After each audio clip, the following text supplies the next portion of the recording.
हर हर महादेव। कैसे हैं आप सभी? होप आप सभी बढ़िया स्वस्थ सुंदर होंगे। तो आज के इस सेशन में हम बात करेंगे महान संत विद्यारण्य जी की। विजयनगर साम्राज्य की स्थापना के लिए एवं सुदृढ़ता दिलाने के लिए अजन्म प्रयत्नशील रहे स्वामी विद्यारण्य जी की यह जीवन गाथा है। अपनी विद्वता के बल पर वे श्रृंगेरी पीठ के शंकराचार्य पद पर भी 12 वर्षों तक रहे। 650 वर्ष बीत गए इस घटना को हुए। कांची काम कोटि पीठ के स्वामी कांची नगर में अपने शिष्यों के बीच बैठे हुए थे। वार्तालाप चल रहा था। स्वामी श्री विद्या तीर्थ जी अपने शिष्यों की जिज्ञासा का समाधान करते जा रहे थे।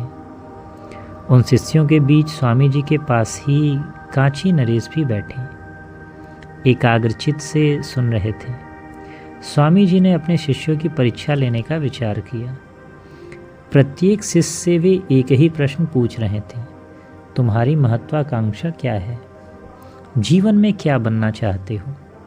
अंत में स्वामी जी ने माधव से पूछा, तुम भी तो बोलो, क्या बनोगे? माधव ने कहा, गुरुदेव, आपके प्रश्न का उत्तर दे पाना बड़ा कठिन है। इसमें ऐसी क्या कठिनाई है? जब तक मनुष्य अहंकार के अधीन रहेगा कुछ भी पाना संभव नहीं। परंतु भगवान ने चाहा तो मैं अपना जीवन मानवता की सेवा में व्यतीत करना चाहूँगा। भगवान का वही तो एक प्रकार से प्रकट रूप है। अज्ञानवश राष्ट्र की चेतना लुप्त हो चुकी है। मैं राष्ट्र की इसी शक्ति को जागृत करना चाहता हूँ। अपने धर्म एवं अपने देश की रक्षा के लिए मैं अपना जीवन अर्पित करना चाहता हूँ। अपने राष्ट्र की स्वतंत्रता के लिए स्वयं की शक्ति लगाना चाहता हूँ। माधव का यह उत्तर था। स्वामी विद्यातीर्थ माधव का यह उत्तर सुनकर धन्य हो गए। उन्हें माधव जैसा शिष्य पाने पर गौरव का अनुभव हुआ। उन्होंने माधव को हृदय से लगा लिया और कहा, बेटा, दूसरों के कल्याण के लिए, अपने देश के लिए, धर्म के लिए और अपने देश की स्वतंत्रता के लिए जीवन लगाने का संकल्प एक पवित्र कार्य है। अपने लक्ष्य की प्राप्ति में तुम्हें सफलता मिले, यह मेरा आशीर्वाद है। तुम्हारी सेवा से इस जगत का कल्याण ही हो। अपने गुरु के आशीर्वचन से समृद्ध माधवाचार्य ही बाद में सुप्रसिद्ध हुए विद्यारण्य के रूप में। माधवाचार्य के पिता थे मायानाचार्य। वे अत्यंत धार्मिक प्रवृत्ति के व्यक्ति थे, शांत स्वभाव के थे। पंपा क्षेत्र में, जिसे इन दिनों हम्पी कहा जाता है, वे रहते थे। वहीं बस गए थे। अपने शिष्यों को वे पढ़ाते और शांतिपूर्ण जीवन आनंद के साथ बिताते। अपने पत्नी भी उनके ही समान थी। उनका नाम श्रीमती देवी। वे अत्यंत शांत स्वभाव की, धार्मिक वृत्ति की महिला थी। बहुत समय तक उन्हें कोई संतान ही नहीं हुई। अनेक तीर्थ स्थानों की यात्रा उन्होंने की। श्रद्धा के साथ अनेक प्रकार से आराधना की। आखिर भगवान ने उनकी प्रार्थना सुन ली और सन 1268 में उन्हें एक बेटा हुआ। इस पुत्र का नाम विधि पूर्वक रखा गया माधव। माता पिता ने माधव को अच्छे गुरु के पास विद्यार्जन हेतु भेजने का विचार किया। उन दिनों तुंगभद्रा के किनारे शंकरानंद नामक एक संत रहा करते थे। अत्यंत विद्वान पुरुष थे। मायनाचार्य अपने पुत्रों को लेकर उनके सामने उपस्थित हुए। उन्होंने अनुरोध किया कि शंकरानंद जी इन बच्चों को अपना शिष्य बना लें। शंकरानंद जी इन बच्चों को अपना शिष्य वास्तव में ज्ञान पिपासु हैं तो वे उसे तुरंत स्वीकार कर लेते। माधव, सायण और भोजनाथ ने उन्हें साष्टांग दंडवत किया। शंकरानंद इन तीनों बच्चों को देखकर प्रसन्न हो गए। उन्होंने उन्हें शिष्य बना लिया। इस बीच मायनाचार्य का स्वर्गवास हो चुका था। माँ श्रीमती देवी ने बच्चों के ज्ञानार्जन में बाधा डालना उचित नहीं समझा। उन्हें खुशी खुशी कांची रवाना किया। कांची में इस भांति अपने जीवन का प्रारंभिक काल बिताकर माधवाचार्य और उनके भाई पंपा क्षेत्र लौट आए। अपने माँ और बहन का दायित्व अब उन पर था। माधव ने अपनी बहन सिंगला का विवाह करा दिया। स्वयं भी बीतीहोत्री की कन्या वैतिहारी से विवाहबद्ध हुए। उन्होंने जीवन यापन के लिए पुजारी का कार्य संभाला। वे शिक्षा भी देते, इससे कुछ आय होने लगी। इस पर जीवन से वे संतुष्ट नहीं थे, कहीं न कहीं मन कचोटता। गुरु विद्यातीर्थ के सम्मुख उन्होंने जो लक्ष्य निर्धारित किया था वह उन्हें बुलाता प्रतीत होता। श्रीरंगम में श्री रंगनाथ स्वामी के मंदिर में भक्तों की भीड़ थी, परंतु किसी के भी चेहरे पर प्रसन्नता नहीं थी। मंदिर में पहुंचे यात्रियों से ज्ञात हुआ था कि दिल्ली के सुल्तान अलाउद्दीन खिलजी का सेनापति मलिक काफूर भारी सेना लिए आ रहा है। श्रीरंगम मंदिर की संपत्ति लूटने का उसका इरादा है। श्रीरंगम हिंदुओं के लिए प्राचीन काल से एक तीर्थ स्थल रहा था। मंदिर 3-4 तटों से घिरा था। एक मजबूत किला भी उसके इर्द गिर्द फैला था, पर उसकी रक्षा के लिए न तो सेना थी न ही शस्त्र। मंदिर और नगर की रक्षा के लिए नागरिक मंदिर में एकत्रित हो चुके थे, परंतु इस सारी चर्चा को सुनकर यह वहाँ उपस्थित व्यंकटरकानार्थ अत्यंत व्यथित हुए। उन्हें चिंता केवल एक थी कि इस अमूल्य कोष श्री रंगनाथ स्वामी की प्रतिमा की रक्षा कैसे की जाए। बहुत देर तक विचार चलता रहा। आखिर व्यंकटनाथ का यह सुझाव स्वीकार कर लिया गया कि इस स्थल को पूरी तरह ढक दिया जाए और इसी से मिलता जुलता दूसरा स्थल बनाया जाए। इससे इसकी रक्षा हो सकेगी। यह भी तय किया गया कि शोभा यात्रा में जिन मूर्तियों की एवं रत्नों की यात्रा निकाली जाती है उन्हें तिरुपति ले जाकर छिपा दिया जाए और इस प्रकार मंदिर की संपत्ति को बचा लिया जाए। श्री रंगम को किस भांति लूटा गया यह माधवाचार्य ने सुना। आक्रामकों के बर्बर व्यवहार को सुनकर उनका खून खौलने लगा। वे श्रीरंगम पहुँचे और उन्होंने सुदर्शन भट्ट की खोज की। उन्हें वे नहीं मिले। वे सत्यमंगल गए। व्यंकटनाथ के मिलने की उनकी इच्छा थी, परंतु अब क्या करने का इरादा है। मैंने निश्चय कर लिया है कि जनसाधारण को उसकी निद्रा से निष्क्रियता से जगाना होगा। अपने राष्ट्र और उसके पुनरुत्थान के लिए जूझने का मेरा प्रण है। इसी को लक्ष्य कर मैंने एक रण गीता रचा है। निर्भीकता का गीत की रचना की है। माधवाचार्य के सन्मुख उन्होंने अपने इस काव्य की प्रति रखी। संस्कृत में यह गीत रचा गया था। जनता को कायरता और निराशा से उठने के लिए इसकी रचना की गई थी। मलिक काफूर के आक्रमण से जनता में जो निराशा छा गई थी उसे दूर करना था। उसमें साहस और स्फूर्ति उत्पन्न करनी थी। गीत का उद्देश्य यही था। माधवाचार्य ने गीत को पढ़ा। एक बार नहीं, बार बार पढ़ा। उनकी आंखें चमक उठीं, चेहरे पर दृढ़ता के भाव दिखाई देने लगे। उन्होंने व्यंकटनाथ से कहा, मेरे मित्र, मैं जिस पवित्र उद्देश्य से यहाँ आया था आज वह पूरा हुआ। मेरे सामने अपने जीवन का ध्येय स्पष्ट हो गया। निर्भीकता पर यह काव्य रचना कर तुझे दिशा दिखा दी। मैं तुम्हारा कृतज्ञ हूँ। उन्होंने साश्रु नयनों से उन्हें प्रणाम किया। ये आंसू खुशी के थे, प्रसन्नता के थे। माधवाचार्य ने श्रृंगेरी के भारती कृष्ण तीर्थ से संन्यास की दीक्षा ग्रहण की। अब वे विद्यारण्य हो गए। उनकी प्रौढ़ावस्था थी। वे प्रातः उठते, तुंगभद्रा में स्नान करते, तिरुपाक्ष मंदिर में जाकर पूजा अर्चना करते, उसके पश्चात अपनी कुटिया में आकर अध्ययन करते, धार्मिक चर्चाओं में भाग लेते। घड़ी के कांटों के समान उनका जीवन चल रहा था। नियति अब अपना रूप दिखाती है, इसकी वे प्रतीक्षा कर रहे थे।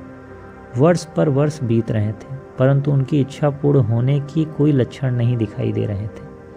प्रत्येक रात्रि को सोने से पूर्व वे रो पड़ते, साश्रु नैनी से प्रार्थना करते, माँ एक और दिन व्यर्थ का गया और कितने दिनों तक परीक्षा लोगी। एक दिन उषा काल में 2 तरुण उनके सामने आकर खड़े हो गए। वे घोड़ों पर प्रवास कर आए थे, थके हुए थे। विद्यारण्य की कुटी में उन्होंने प्रवेश किया। उनके सामने वे नतमस्तक हुए। दोनों की आयु 30-35 वर्ष की होगी। वे भाई लगते थे। उनके व्यवहार में राजसी अदब दिखलाई दे रही थी। विद्यारण्य को प्रतीत हुआ कि उनका लक्ष्य पूरा हो रहा है। वे जिसकी प्रतीक्षा में हैं वही आ गया है। उन्होंने उन अतिथियों का स्वागत किया। उन तरुणों ने कहा, गुरुदेव, आपके दर्शन से हम धन्य हुए। हमारे जीवन पर छाया संकट के बादल मानो हट गए हैं। आपका आशीर्वाद हमें चाहिए, वही हमें बचा सकेगा। विद्यारण्य ने पूछा, आप लोग कौन हैं? उनका परिचय क्या है?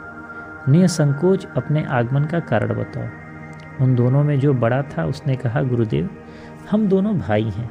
मेरा नाम हरिहर और मेरा नाम बुक। किसी समय हम इस भूमि के शासक थे, पर अब हम सब कुछ खो चुके हैं, आसरा ढूंढते घूम रहे हैं। ये तरुण संगम देव के पुत्र थे।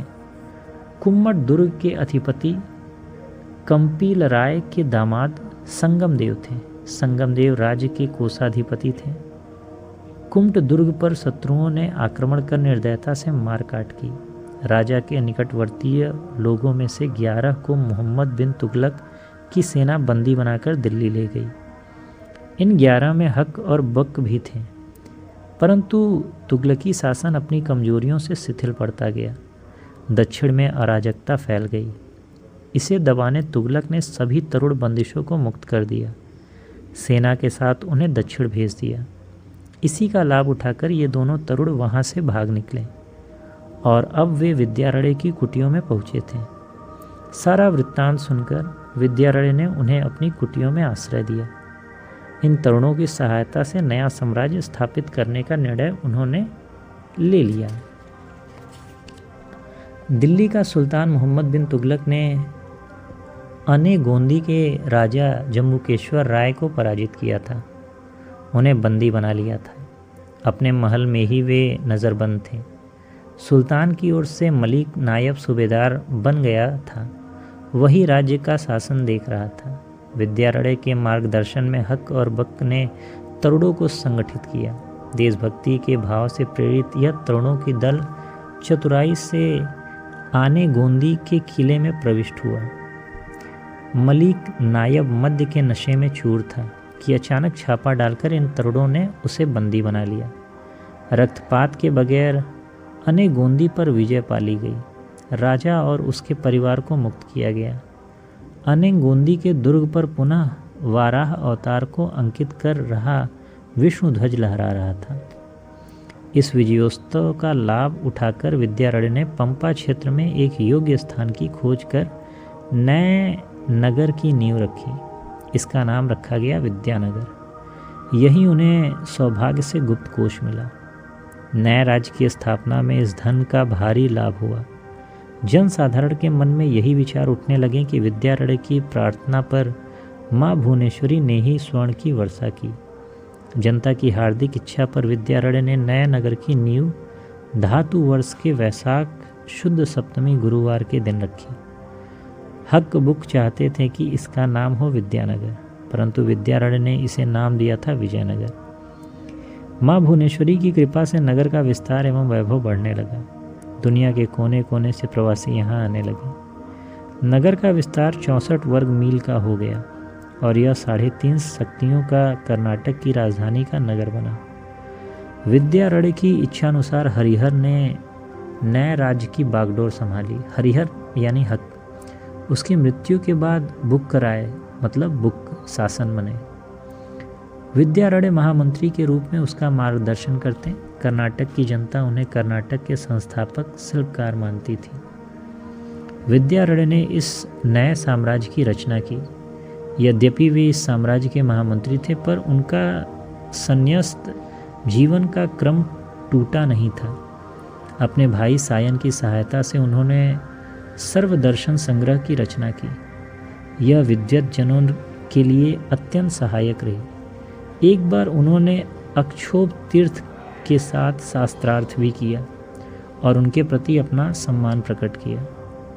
अक्षोभ्य तीर्थ के शिष्य जीय तीर्थ के यरगोल की गुफा में उन्होंने भेंट की। उनकी रचना प्रमाण रक्षण से भी प्रभावित हुए। जयतीर्थ को उन्होंने विजयनगर आमंत्रित किया और हाथी पर उनकी शोभा यात्रा निकाली। विद्वानों के प्रति वे इस भांति अपना आदर भाव व्यक्त करते थे। भारती कृष्ण तीर्थ के देहावसान के बाद सन 1931 में विद्यारण्य श्रृंगेरी के श्री शंकराचार्य रहे। 12 वर्ष तक उन्होंने अद्वैत पीठ का भी प्रधान पद विभूषित किया। सन 1386 में उन्होंने अपनी इहलिता समाप्त की। विद्यारण्य ने चारों वेद तथा उपनिषदों पर भाष्य लिखे। पंचदशी, जीवन मुक्ति विवेक, अनुभूति प्रकाशिका, पराशर माधवीय, देवी अपराध स्रोत आदि की रचना कर उन्होंने ज्ञान भंडार को समृद्ध किया। अद्वैत सिद्धांत पर ये ग्रंथ अत्यंत महत्वपूर्ण है। संगीत सार में उन्होंने आवश्यक 15 रागों की विवेचना की और कर्नाटक संगीत पद्धति के संस्थापक कहलाए। विजयनगर साम्राज्य की सुदृढ़ स्थापना करके ही वे नहीं रुके, तो बुक्कराय के शासन में धर्म नीति शास्त्र का भी उन्होंने योग्य मार्गदर्शन किया। हरिहर की मृत्यु के उपरांत जैन और श्री वैष्णव मातावलंबियों में मतभेद उभरे। विद्यारण्य ने उनका समाधान योग्य रीति से किया। उन्होंने बुक्कराय से कहकर दोनों मातावलंबियों के प्रमुख को आमंत्रित किया।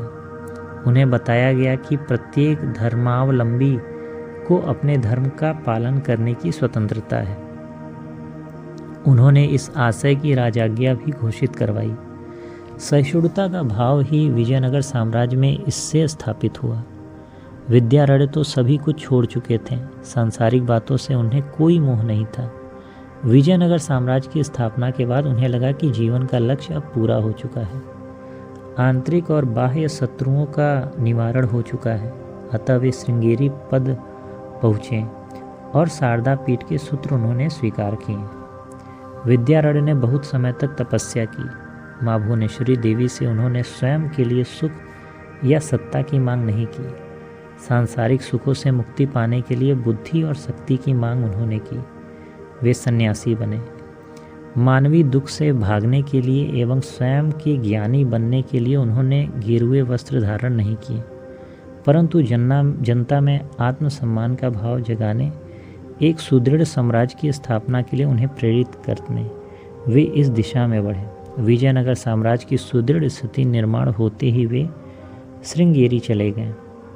अपने तप का सारा फल उन्होंने नवनिर्मित साम्राज्य को अर्पित किया और राज कारण कुशलतापूर्वक चलाने के लिए शासकों को योग्य मार्गदर्शन किया।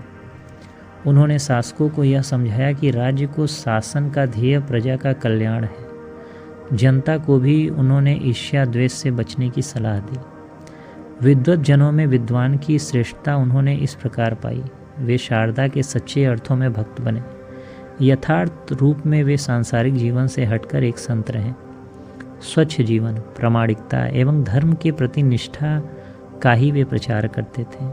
साथ ही व्यवहारिक जगत में जन कल्याण के लिए सक्रिय बने। कर्नाटक की जनता ने इस महान तपस्वी का विजयनगर साम्राज्य के संस्थापक की प्रतिमा पंपा क्षेत्र में विरूपाक्ष मंदिर में स्थापित कर अपनी आदरांजलि उन्हें अर्पित की है। हम्पिंग के विरूपाक्ष मंदिर में आज भी इस महापुरुष की प्रतिमा के दर्शन होते हैं।